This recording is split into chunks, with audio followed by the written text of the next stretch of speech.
Okay, just a little more about Deborah. She and her family have been volunteers for a number of years before she became involved sort of professionally with Interfaith Food Cupboard.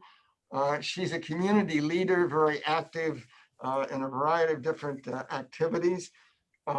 She has a BS in mathematics with graduate work in marketing and market research, worked for 10 years in the corporate research setting, and the most important accomplishment, she suggests, and I could not agree more, the most important accomplishment is the pride in her 3 sons who have been raised with solid values. We have 3 sons, so I couldn't identify more clearly than that. Anyway, it's all yours. Please proceed.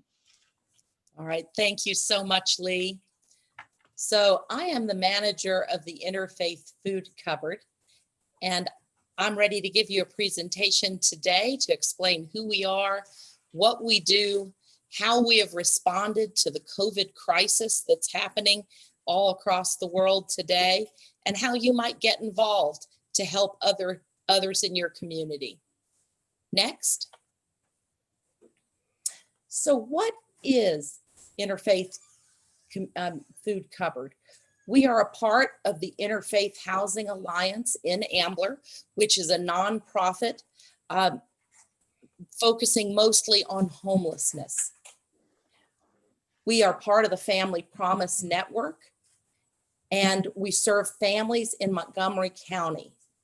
We are a Philabundance agency, which is the regional food bank. If you've ever heard of Feeding America, that's the national organization.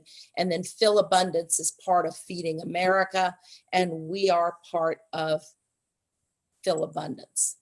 We participate in federal and state food programs.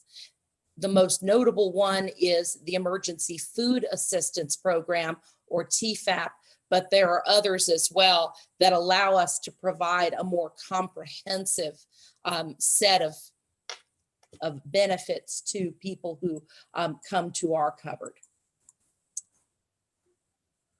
So next. So here is a picture of our contactless drive-thru.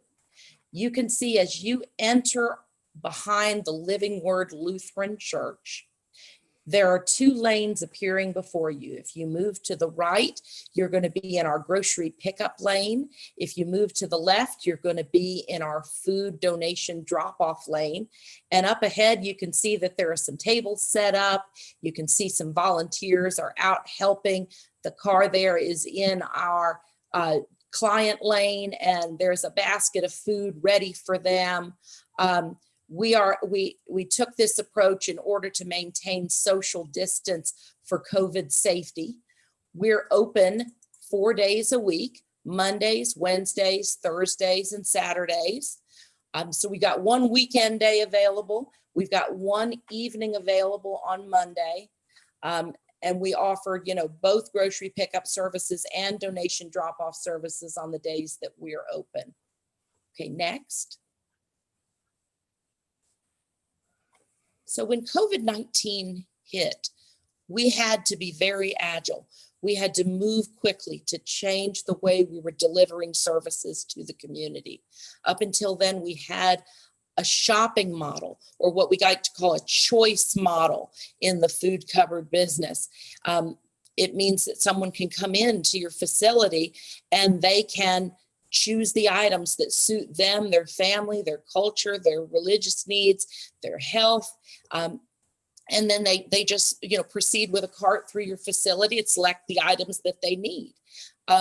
When those facilities closed, we had to say that they couldn't come into our building anymore. So we had to bring those items out to them.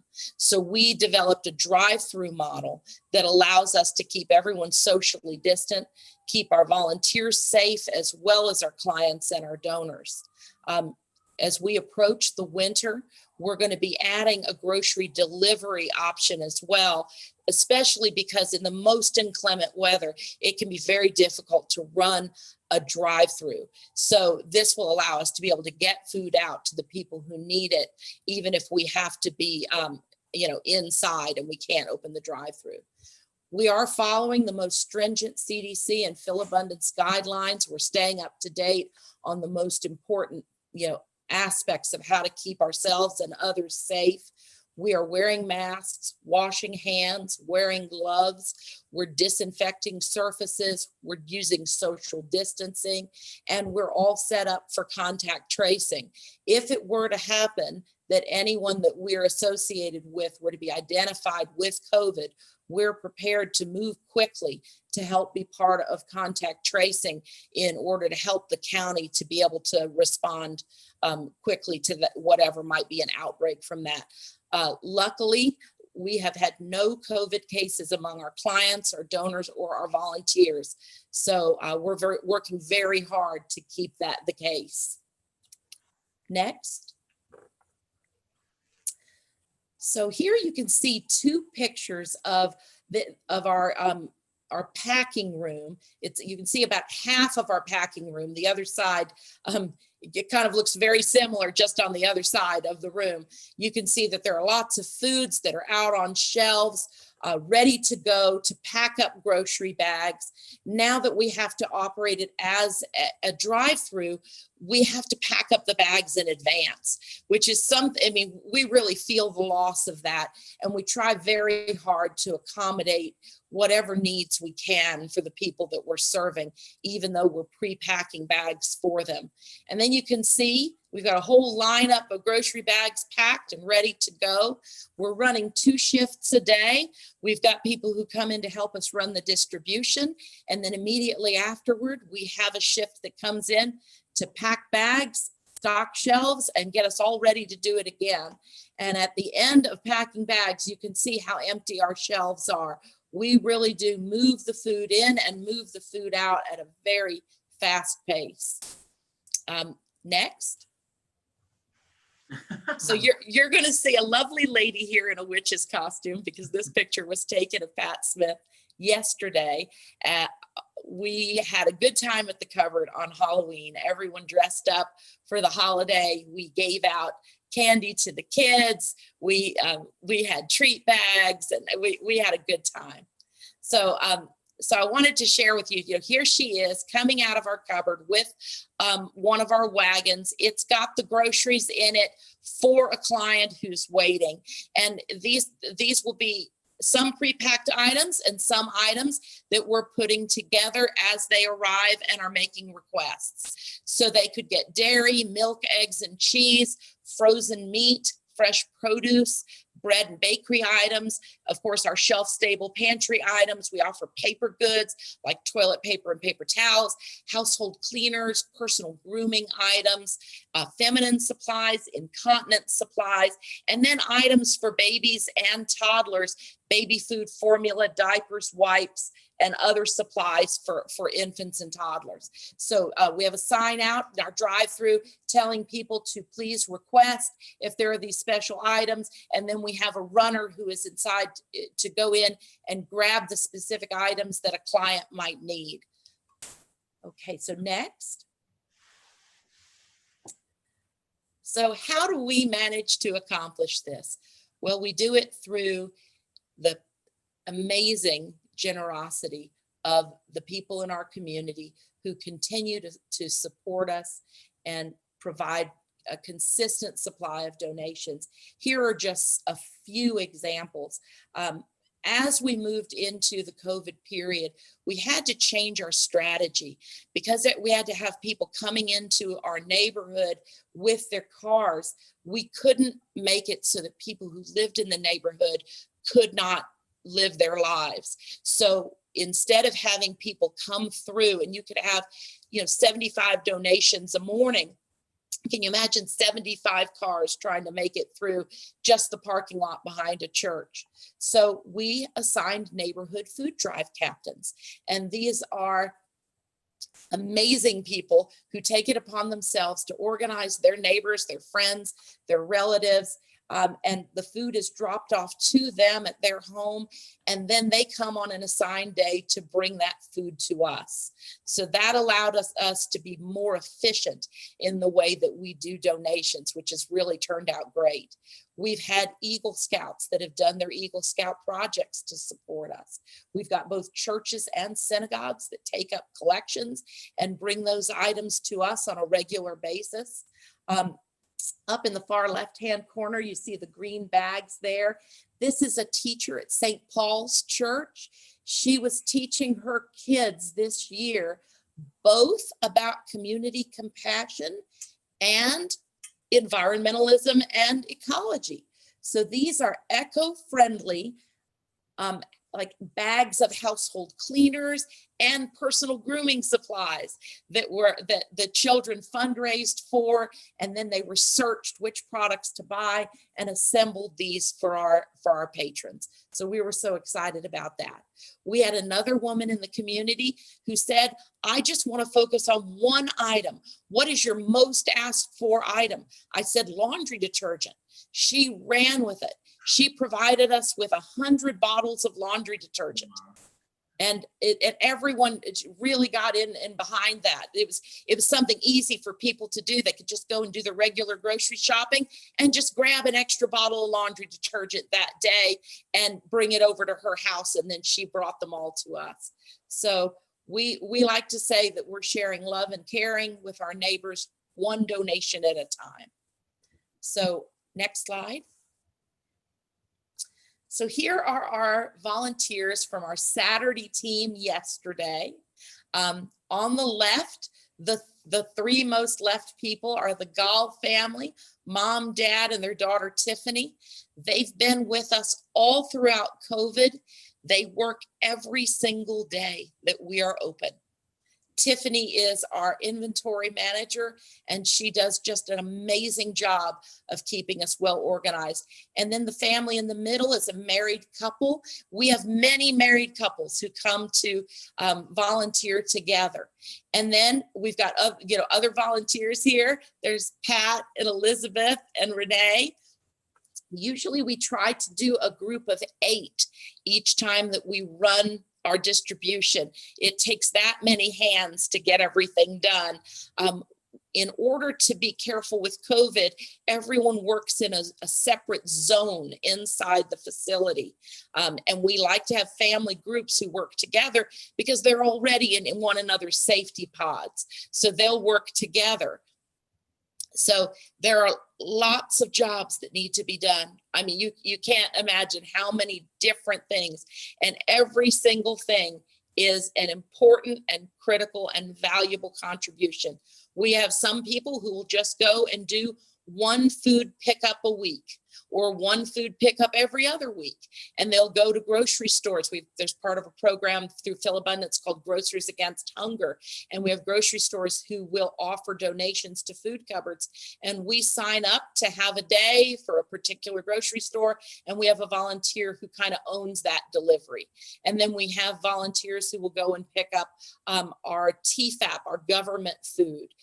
There's inventory management and bag packing, and we serve clients, we take donations in. There's so many different steps to be done. And, we do cross train so that everybody has an opportunity to do different jobs if you're bored with the job that you're doing, you can always switch up and do a different job. But I do have some people who like to specialize. They get into a particular function and they kind of own that function and they feel good about it. They get very good at it. I will tell you, these are people who work with the dedication that only a passionate volunteer can offer. I mean, it's far beyond the level of like being an employment situation. I mean, these are people who truly are passionate and love what they're doing, and they give their all and their time and their talents to us. So next slide. So here are just a few of the tasks that need doing. You can see on the upper left, We have Kim, who is helping a donor who's just brought in some food, and she's capturing some information from her. This is the contact tracing information, as well as a receipt for her for the donation that she can take with her for that day. Then in the middle, we've got Elizabeth, who's packing up our produce bags. Our produce comes into us bulk, and so they all have to be sorted, cleaned, and packed up in separate bags for each client. Then the most important job ever, Norm comes once a week and packs up his minivan to the Gunnels with folded up cardboard and takes it to the Abington dump. You would not believe how much cardboard we go through at the cupboard. You can see the amount of food that comes in and the amount of food that comes out. You know, that there is a lot of boxes involved. So we love Norm and we appreciate his contributions very much. Alrighty, next. So the big job, as you can imagine, in food cupboard management is managing the food inventory. We offer more than 40 different categories of food items, and then lots of options within those categories. And then we offer, you know, another couple of dozen items that are non-food items, like dishwashing detergent and dish liquid and dishwasher pods and toothbrushes and toothpaste and shampoo and body wash. The list is very long of all the different things that we can offer people to help them to get by. As a donation comes into us, the first thing we do is to check for expiration dates, and then we check carefully for damage, for safety, and then we have to organize it by type and by year so that we can rotate our stock effectively and make sure that no food goes to waste because it accidentally spends the year at the very back of the shelf. And then we'll restock our bag packing room each day so that our bag packers can come in and pack bags all over again. Next. So the next few slides that I have for you are graphs, and I'm going to take you through them carefully to help you to understand them. If you look at the light blue bars, they are a 6-month period in 2019 from March to September that we're using as a benchmark for what our cupboard looked like pre-COVID. And then if you look at the orange bars, that's the same 6-month period, March to September of this year, which is, you know, a period in which we were all dealing with COVID. So if you look to see for our visits to the cupboard, just the number of cars or, you know, households or people who approach the cupboard asking for help, we had over 1,800 visits to our cupboard in a 6-month period in 2019. Now that COVID is hit, we have a 31% increase in visits to the cupboards, up to almost 2,400. So 2,400 in 6 months is 400 visits to the cupboard per month. So if you think about the number of bags of groceries that we give out, the average family might get 6 bags. Bigger families might get 10 or 12 bags of groceries. You can begin to see the number of paper bags that we go through in a month. It is between 2,400 to 3,500 paper bags of groceries given out.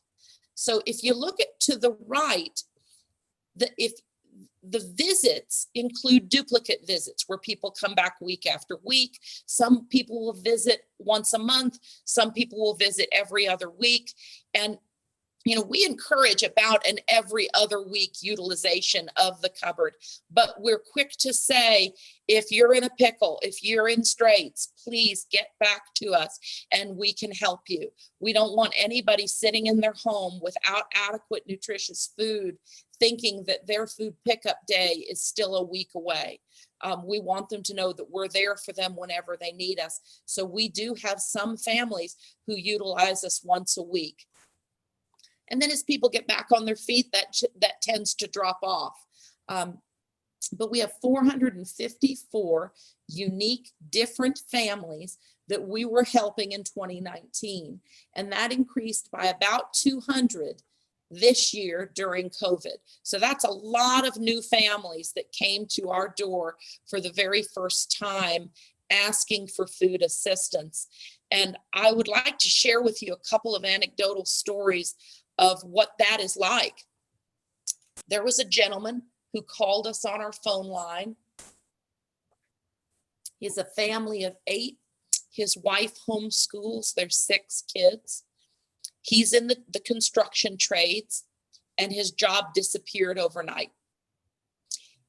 No other jobs available. You know, the entire economy shut down in March, and he had no idea how he was going to feed his family. And as is very typical, he waited too long. He waited until there was no food in the house and no money in the bank before he called. And he wept through the entire phone call. He was so ashamed to have to ask for help. And I always tell people a story of the time when my family had to ask for help. You know, we're big savers. We're careful with our money. We're not flamboyant people. So we were in good shape when things happened. But my husband got colorectal cancer. He was fired from his job, and he went for over a year without working. And he was very, very ill, very ill. He did beat it. We're doing really, really well. We're 4 years out now. But it got really tight for us. We had saved for a rainy day, but we had a rainy year, and we went through all of our savings, and we had to go and ask for some help. And people were so lovely that people in our community just came out of the woodwork to love and support and lift up our family. And I take that feeling with me when I approach a family who has just come to us for help, to say, you know, today you're coming to us because you need a little bit of assistance to just get back on your feet again. And there was a day when that was me, and that could happen to any one of us at any time. And what we promise one another is that we'll be there for each other. And so people were there for us, and today we're going to be there for you. And in the future, when you're doing well, we ask you to step forward to help others who may be stumbling next year. And this fellow who just was heaving, sobbing, said, yes, that's what I'm going to do. I'll be able to help out soon, you know. And he came to the cupboard. We provided him, he had no food in his house for 6 kids and 2 adults. We provided him with 20 bags of groceries, enough to restock his house so that he could, you know, and we could have very easily said, oh, well, you know, we're giving out 6 bags today. But what we needed to do for him was to alleviate the anxiety. The anxiety for him at that moment was crippling. And so having 20 bags of groceries to take home and knowing that his kids would have food was enough for him to be able to see past the calamity he was living through and to start figuring out what he could do next. And so we saw him only 6 times. He came back to us for help 6 times, and then we've never seen him again. So he's on his feet, he's back working, and he's doing well. He does send me an email from time to time, but we're thrilled that at that moment when he needed help, we could be there to lift him up. So that is what we do, and we are so pleased and so privileged to be able to do it.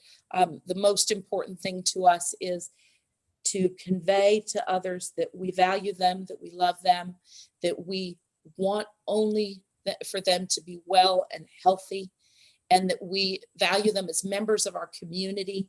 You know, we never want anyone to feel like, oh, you have to have a job to be a valuable human being, or you have to be doing well financially, or have a nice house, or a nice car, or nice clothes, or any of those things are all, you know, meaningless superficialities. What matters is our souls and our compassion for one another and how we serve and help one another. So that is what we do. We share our belief in the value and dignity of every human being in what we do every day. All righty, so our next slide, we're gonna have another graph. So the same kind of thing. The light blue is pre-COVID, 6 months in 2019. The orange is COVID, 6 months in 2020.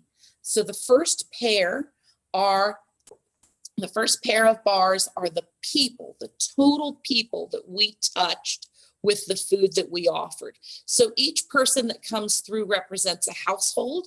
It could be just themselves, or it could be an elderly couple, or it could be a family of 10.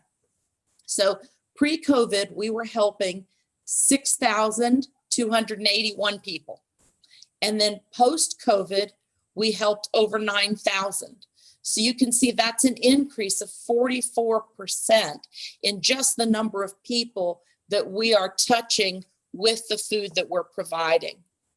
So then if you look at the number of bags of groceries that we provide, so, pre-COVID, we're touching 6,300 people, and we were providing about 6,200 bags of groceries. That's about 1 bag of grocery per person in their household. So that way people are getting more food if they have a bigger household. A lot of places that you go, it's just a standard offering. You come up, you get 3 bags of groceries, or you come up and you get a box of food. We try to tailor our offerings to make sure that we're providing enough food for the number of people that are in that household. But during COVID, people needed more food, and they needed more food quickly.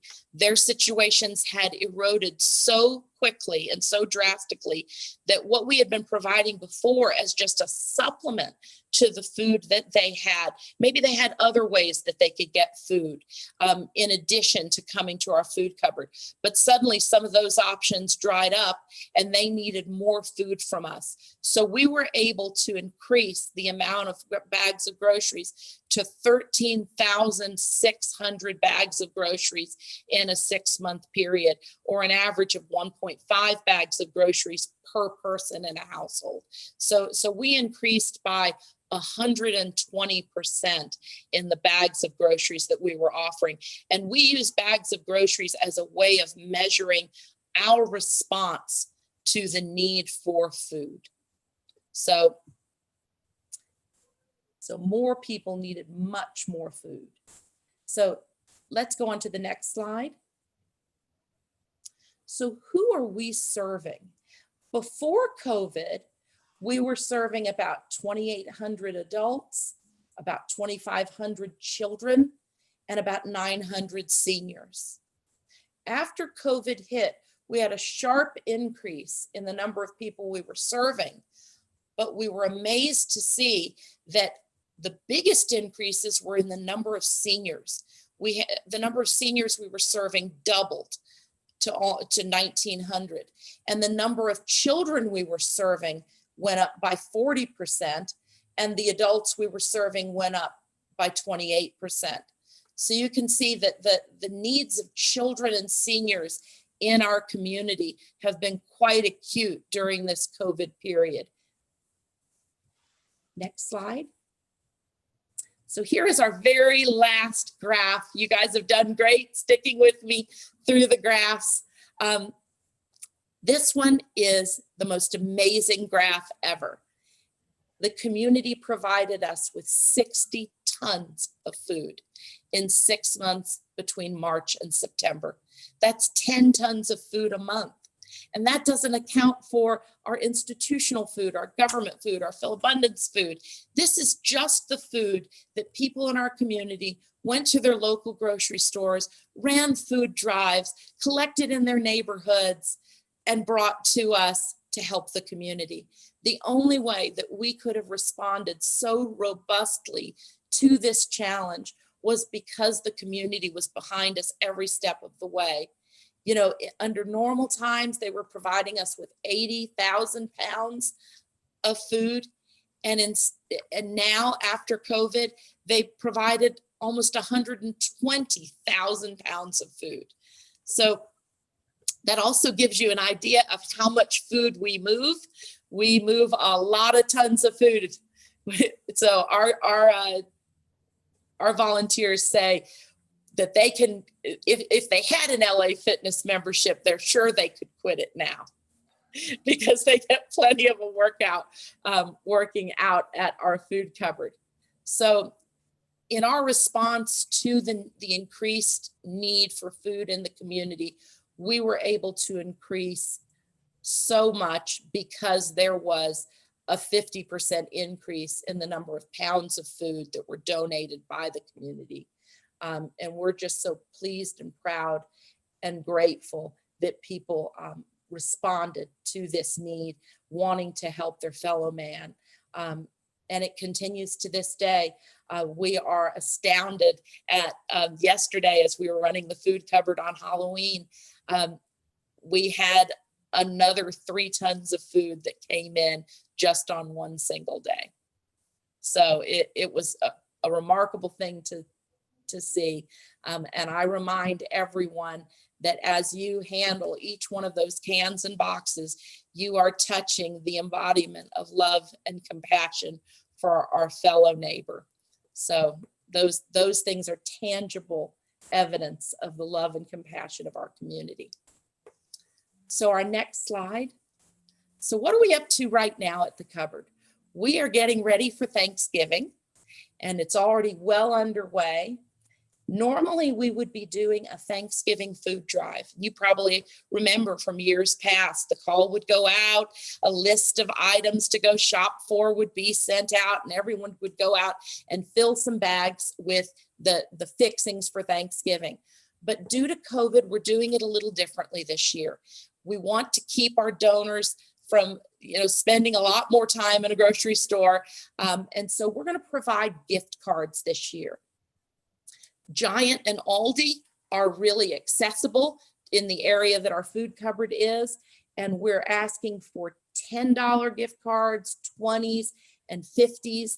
In the end, when everything comes in and we see how much we have to give to the community, we are hoping to be able to give more to larger families. So, and then, one thing that makes us feel good about this, even though we're losing the Thanksgiving food drive, we always like to look for the silver lining in this. We lost the chance to operate a shopping model where people could choose the food that they bring home to their families. But if we do gift cards for Thanksgiving, we can add an element of choice back in to their experience because they can choose the food that fits their family tradition.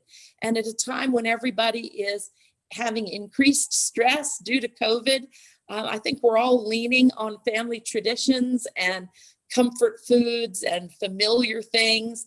And so they can go and purchase the items that will help to make their Thanksgiving one that meets their family's, traditions, and that way they can feel very good about it. We want them to have time to shop, so we're asking for people to provide gift cards by Monday, November the 16th. You can drop them off at the food cupboard during our hours, or at the back of this presentation, you're going to see some contact information. We'll come to you. We'll make it easy on you, so that if you've got things to offer us, we can collect it from you if you can't get to us on any of the days that we're open.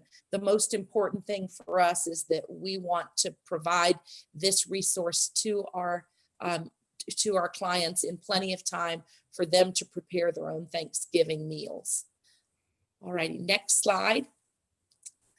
So this slide is, I suppose, my call to action, but it's also very much my philosophy of how I run our food cupboard. These words on this slide probably describe who I am at the core of my being. And I can tell you that the volunteers that cluster around us to help us be able to do this little miracle that we do for the community, this is what their values are too. We believe in the value and dignity of every human being. We believe that any one of us could lose our footing and stumble, but we believe that loving members of the community will catch us. We believe that we're stronger together. We believe in the power of kindness to transform lives. We believe that we are called upon to feed the hungry. And as we feed others, so are we fed. And we ask you to join us in this mission. So if you go to the next slide, you will see how to contact us. I'm Deborah Carver, the manager of the Interfaith Food Cupboard. You see there my email address at Interfaith, and this is my cell phone number. Marcia Eichelberger is the executive director of Interfaith Housing Alliance. If you ever have anything that you'd like to discuss that relates to the food cupboard or to homelessness, I know Marcia would love to speak to you. And there is her phone number and email address. If you go to the next slide, and this is our last slide for this presentation, here are ways that you can get more information. You can look for Interfaith Food Cupboard on Facebook. I manage our Facebook page. It's updated weekly with a new list of needs. We put on inclement weather announcements, and we put pictures and thank yous to our donors and volunteers there. So that's always a great place to get information. I know that the Abington community representatives pick up our feed, and they then put it into their newsletters, into Abington Helping Abington. So it tends to make its way around the community pretty quickly. You can also look online for the Interfaith Housing Alliance webpage. All you have to do is just Google Interfaith Housing Alliance, and we have a food cupboard page on that web page that tells you more about what we do. You can also ask to receive our monthly newsletter via email if you don't already. Catherine Simon is the one who puts together our newsletter each month, and her email address is there. You can just shoot her a quick note and ask to be added to our newsletter feed. We do work very hard to not overwhelm people. It's just one newsletter per month, so that way you don't end up with a lot of things in your email. But that is, in a nutshell, what we do, how we do it, why we do it, and the impact that we've been able to make in our community during the COVID pandemic. So I thank you very much for taking the time to listen to my presentation about the Interfaith Food Cupboard, and I welcome you to visit us any day that we're open. I welcome you to give me a call. I'd love to speak to you or help you in any way. If you were to learn that there's a member in our community that needs assistance, I ask you to please help them to take that step to reach out to us so that we can help them to get back on their feet again and to take some of that worry off their shoulders. One of the things that we say to people is that, when you're in, financial difficulties, every dollar that you don't have to spend on food is a dollar that you can spend on your rent or your mortgage to make sure that you have a roof over your head, or to spend for healthcare to keep you and your family healthy. So by providing this area of their budget, we can help them to free up other dollars that can help to keep them afloat as they're getting through a tough time. One of the things I wanted to leave you with is that there is only one requirement to be part of our food cupboard to get help from us, and that is that you have a residence in Montgomery County. And so you would show us your driver's license or form of ID that showed that your address was in Montgomery County. You do not have an income test or any other test. You don't have to prove that you're not employed. All you have to do is to come and say, I need help, and we will step forward to help. We especially are sensitive to the fact that it takes a lot for someone to step forward and ask for help. And so we try to make it as easy and try to keep it from being something that's embarrassing or difficult to get through. We like getting to know our clients. we really enjoy being part of. Lots of people run up and you know, they would give us real hugs, but now they give us virtual hugs from across the parking lot, and they tell us all about their mom who just had surgery or a new grandbaby that was born in their family. And these people that we are helping are truly members of our collective family. They are our neighbors, they are our friends, they are our community members, and we care for them just as we would care for our own families. So it's important for people to know that there's not a means test. You don't have to be in poverty to ask for help. You just need to ask for help. So thank you so very much to all of you. I look forward to meeting you and speaking to you in the days ahead. Thank you. Thank you, Deborah. Really appreciate your very moving presentation, and appreciate the incredible dedication which you and your team have shown toward those who are less fortunate in this community. So thanks again for your willingness, and we'll certainly follow up with some of those dates for the Thanksgiving donations as well. So thank you so much. Thank you.